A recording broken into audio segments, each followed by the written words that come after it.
Go.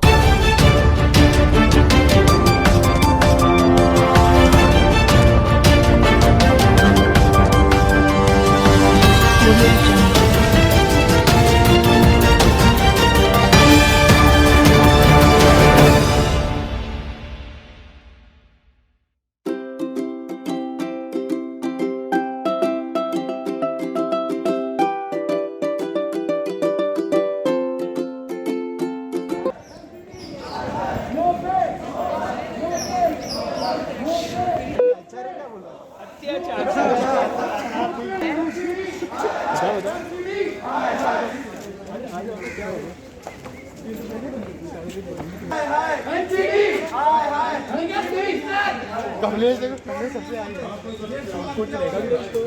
No पे no पे वेतन दो भाई, वेतन दो हमें, हमारा वेतन दो, वेतन दो भाई, वेतन दो हमें, हमारा वेतन दो। नो पे वेतन दो भाई, वेतन दो हमें, हमारा वेतन दो, वेतन दो भाई, वेतन दो हमें, हमारा वेतन दो। नो पे नो पे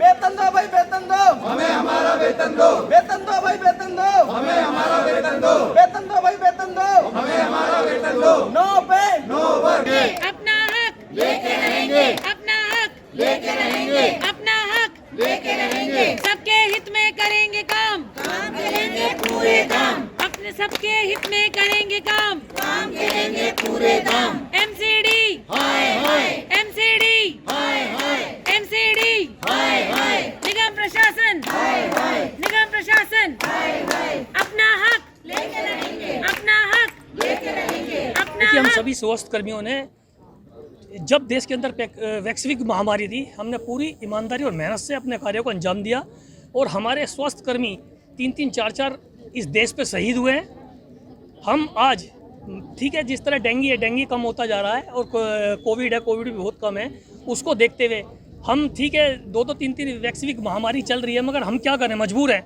हमारे डीए नहीं है, बोनस नहीं है, तनख्वाहें नहीं है। हमें 6 साल से 14 सूत्रीय मांगों को लेकर आज हम अपनी एक इस एमएस कार्यालय पर बैठे हैं, मजबूर होकर। हम क्षमा याचक इस देश की जनता से कि वो आ रही है, हम भी मजबूर हैं। क्षमा याचक इसलिए हैं कि हम भी मजबूर हैं क्योंकि हमारी कई 6 साल से हम स्वास्थ्यकर्मी बड़ी मजबूरी के साथ इस प्लेटफॉर्म पे बैठे हैं।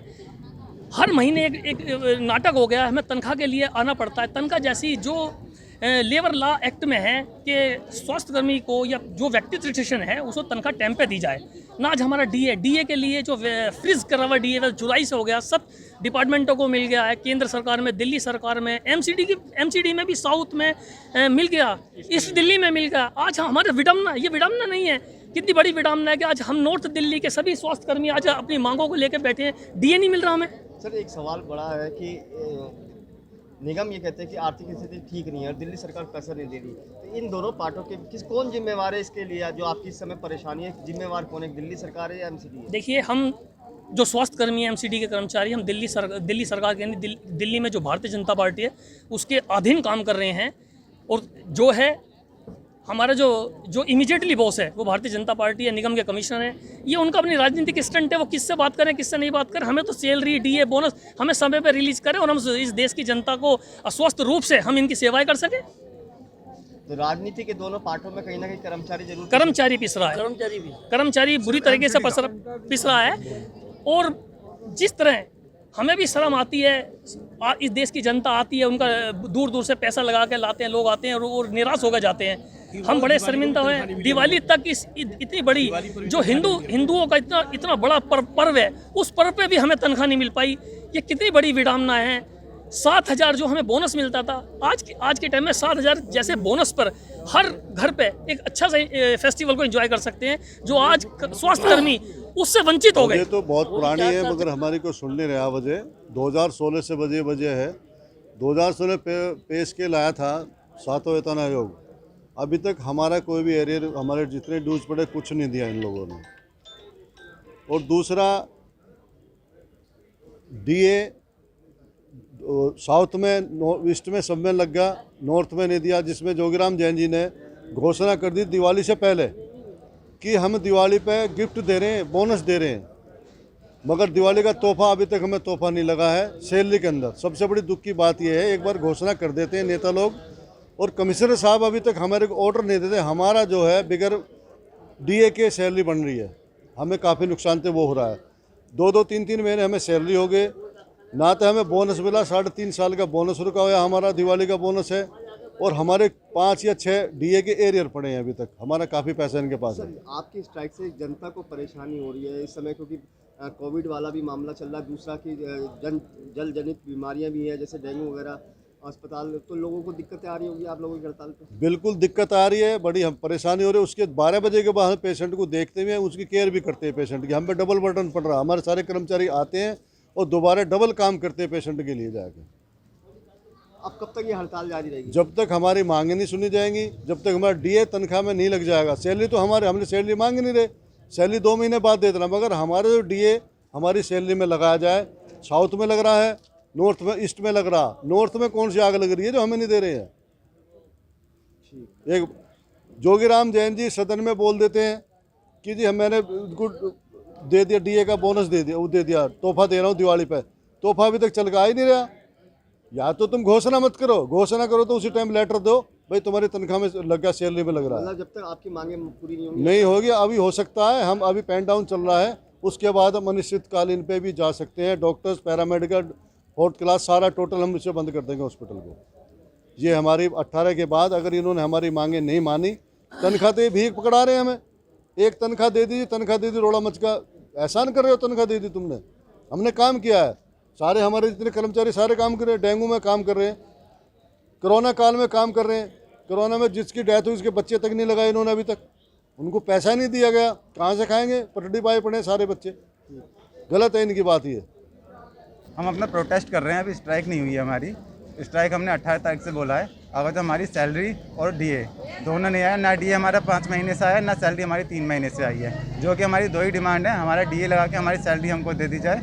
तो अभी हमारा 3 घंटे का पेन डाउन है, बाकी 18 से फिर हम इंडेफिनिट स्ट्राइक के लिए बोला हुआ है। आगे जो ऑप्शन रहता है वो इमरजेंसी सर्विस कंटिन्यू रहेंगी, उनके लिए अभी हमने कोड अंडर निकाला है। कोरोना वॉरियर्स आपको कहा गया था, लेकिन इस तरह से निगम के अंदर हमेशा आप देखा गया कि सैलरी की एक बड़ी समस्या थी, डीए की जो अलग अलग है, लेकिन निगम ये कहते हैं कि हमारे पास सैलरी इस समय आर्थिक संकट है। तो किसको जिम्मेवार मानते हैं? क्योंकि इस समय सबसे ज़्यादा आपने मेहनत करी, कोरोना के समय में अपनी जान की परवाह भी नहीं करी।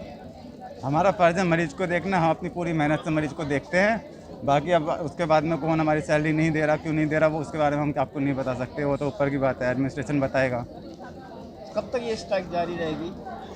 हमने हमारी डिमांड पूरी कर दीजिए, हम अपनी स्ट्राइक कैंसिल कर देंगे, कॉल ऑफ कर देंगे। अच्छा, इस समय सबसे बड़ी क्योंकि समस्या ये भी है, अभी भी कोरोना जैसे जो है संक्रमण चल रहा है, उसके साथ साथ डेंगू भी चल रहा है जी। ऐसे में आप लोगों की जो अभी 3 घंटे की पेन डाउन है, इसको लेकर कहीं ना कहीं मरीजों को भी थोड़ी परेशानी का सामना करना पड़ रहा है। बिल्कुल करना पड़ रहा है सामना। इसके लिए हमने पहले भी अपनी स्ट्राइक को पोस्टपोन किया है, डेंगू सर्कमस्टेंसेस को देखते हुए कि उनको सफ़र ना करना पड़े। तब भी एडमिनिस्ट्रेशन साइड से कोई ऑप्शन नहीं आया, कोई ना जवाब आया। तो फिर हमने आखिर में आके जब कोई ऑप्शन ही नहीं बचा है कि हमारा ख्याल कौन रखेगा। मतलब अगर आपकी मांगे पूरी नहीं हुई तो आप 18 तारीख से इंडेफिनिट स्ट्राइक पे जाएंगे। अभी तक हम प्रोटेस्ट कर रहे हैं, उसके बाद में हमें स्ट्राइक पे जाना पड़ेगा, मजबूरी है सर वो। हमें भी अपना घर चलाना है, हमें भी खाना खाना है। जब हम ही नहीं रहेंगे तो मरीज कहाँ से देख पाएंगे। हमारी मांगे तो इतनी सारी हैं कि अगर मैं सुबह शुरू होंगी तो शाम हो जाएगी। मैं यहाँ पे नर्सिंग ऑफिसर हूँ, 33 साल हो गए मुझे हिंदूराव में काम करते हुए। हमने इस हॉस्पिटल को मतलब भगवान के बाद दूसरा वो किया है। हमने अपना तन मन धन सब यहाँ पे न्यौछावर किया। उसके बाद हमें क्या मिला? कुछ भी नहीं मिला यहाँ पे। खाली जिस पोस्ट पे हम आए थे उसी पोस्ट पे आज भी हैं। जो काम हम 33 साल पहले करते थे वही काम आज भी कर रहे हैं। और मतलब अगर ये सिलेक्शन ग्रेड दे रहे हैं तो उसमें क्या है, हर इंसान ये भी तो सोचता है अगर सरकारी नौकरी करता है कि उसकी कोई पोस्ट हो, कोई एक कुर्सी हो जहाँ पे 33 साल बाद उसे भी कोई रिस्पेक्ट मिले। यहाँ पे ऐसा कुछ भी नहीं है। और सैलरी तो हमें 3 महीने से नहीं मिली। हमें ना कोई डीए मिला, ना कोई बोनस मिला। तो वो तो सब हम भूल ही गए हैं कि भाई हमें वो चाहिए। सैलरी हम ये सोच के चुप हो जाते हैं कि सैलरी तो चलो सरकारी नौकरी है वो हमें मिल ही जाएगी। इस बार मेन हमारी समस्या है पोस्टिंग को लेकर, जो हमारी पिछले 10 साल से कोई नर्सिंग पोस्ट नहीं आई, कोई वैकेंसी सारी खाली पड़ी हैं, लोग रिटायर हो जाते हैं, उसी पोस्ट पे ये हमें सिस्टर इंचार्ज की पोस्ट दे देते हैं। उससे क्या होता है कि जो नर्सिंग ऑफिसर की पोस्ट है वो खाली होती जा रही है, लोगों पे इतना बोझ बढ़ गया है। यहाँ पे लड़कियाँ सारी 40 के पार हैं, उम्र 40 से पार हो गई, 50 हो गई, लेकिन काम उतना ही है। फिर कहते हैं नर्सिस कोई काम नहीं करती। कैसे काम करें? वही वो वाला ताकत कहाँ से लाएं जो जब हम यहाँ आए थे 22 साल के, वो वाली ताकत हम अब 56 साल के हो गए, तो वो ताकत कहाँ से लाएं? अब भी हम अपने हिसाब से उतना काम करते हैं, लेकिन कोई प्रमोशन नहीं, कुछ नहीं। हम तो बहुत परेशान हैं। मैं रचना लांबा, नर्सिंग ऑफिसर। मुझे यहाँ पर 28 साल हो गए हैं। हमारे यहाँ पर नर्सिंग की शॉर्टेज इतनी ज़्यादा हो गई है, आज हम यहाँ इकट्ठे हुए हैं शॉर्टेज को लेकर ही इकट्ठे हुए हैं। हमारी शॉर्टेज इतनी ज़्यादा हो गई है कि एक मरीज़ के ऊपर, अगर यहाँ पर 80 मरीज़ हैं तो 80 मरीज़ के ऊपर मॉर्निंग ड्यूटी में सिर्फ एक लड़की काम कर रही होती है। नाइट ड्यूटी और इवनिंग ड्यूटी में तो अकेले लड़की काम कर ही रही होती थी, लेकिन अब ये हालात हो गए हैं कि मॉर्निंग ड्यूटी में भी अकेले काम कर रहे होते हैं। पेशेंट्स की लैब देखना, रिपोर्ट्स करना, पेशेंट का मेडिसिन देना, इंजेक्शन लगाना, फ्लूइड्स लगाना, डॉक्टर्स की फ्लूइड के अंदर कैमरा लगाने में हेल्प करना, ये सारे काम इतने काम ज़्यादा हैं कि इसका बयान भी नहीं हम कर सकते हैं। तो इतनी बड़ी दिक्कतें आती हैं और अभी तक क्या आश्वासन मिला? क्योंकि आप 8 तारीख से लगातार हड़ताल पर हैं और अगर आपकी मांगे नहीं मानी गई तो अगला कदम क्या होगा आपका? हमारा अगला कदम आगे से हमारी पूरी जो यूनियन है वो डिसाइड करेगी। अगर अगला कदम तो यही होगा कि हम पूरा हॉस्पिटल सब कुछ ही बंद कर देंगे। सारी ओपीडीज हमें बंद करनी पड़ेंगी, हमें जाकर एजिटेशन को अपनी स्ट्राइक में कन्वर्ट करना पड़ेगा। तो और अब सभी की जैसे बताया गया है, अभी भी पहले हमारी सिस्टर ने, बड़ी इंचार्ज ने बताया है कि इतनी शॉर्टेज हो गई है कि अब सभी जो 40 से और 50 से पार हो चुके हुए हैं और सब इतने बीमार हो गए हैं,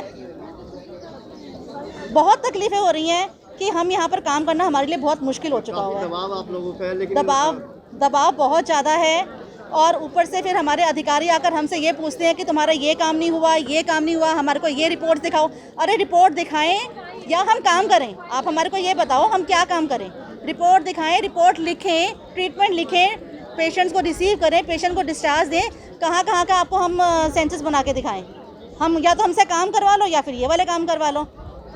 कब तक हड़ताल जारी रहेगी? हड़ताल हमारी जब तक हमारे को ये पूरा ठोस अच्छे से हमारे को बताया नहीं जाता कि हमारी शॉर्टेज के लिए इन्होंने क्या किया है कंप्लीट करने के लिए, और हमारे प्रमोशन के मुद्दे को लेकर क्या किया है, तब तक तो बहुत हमने इनकी बातें सुन ली हैं, बहुत लॉलीपॉप खा लिए हमने।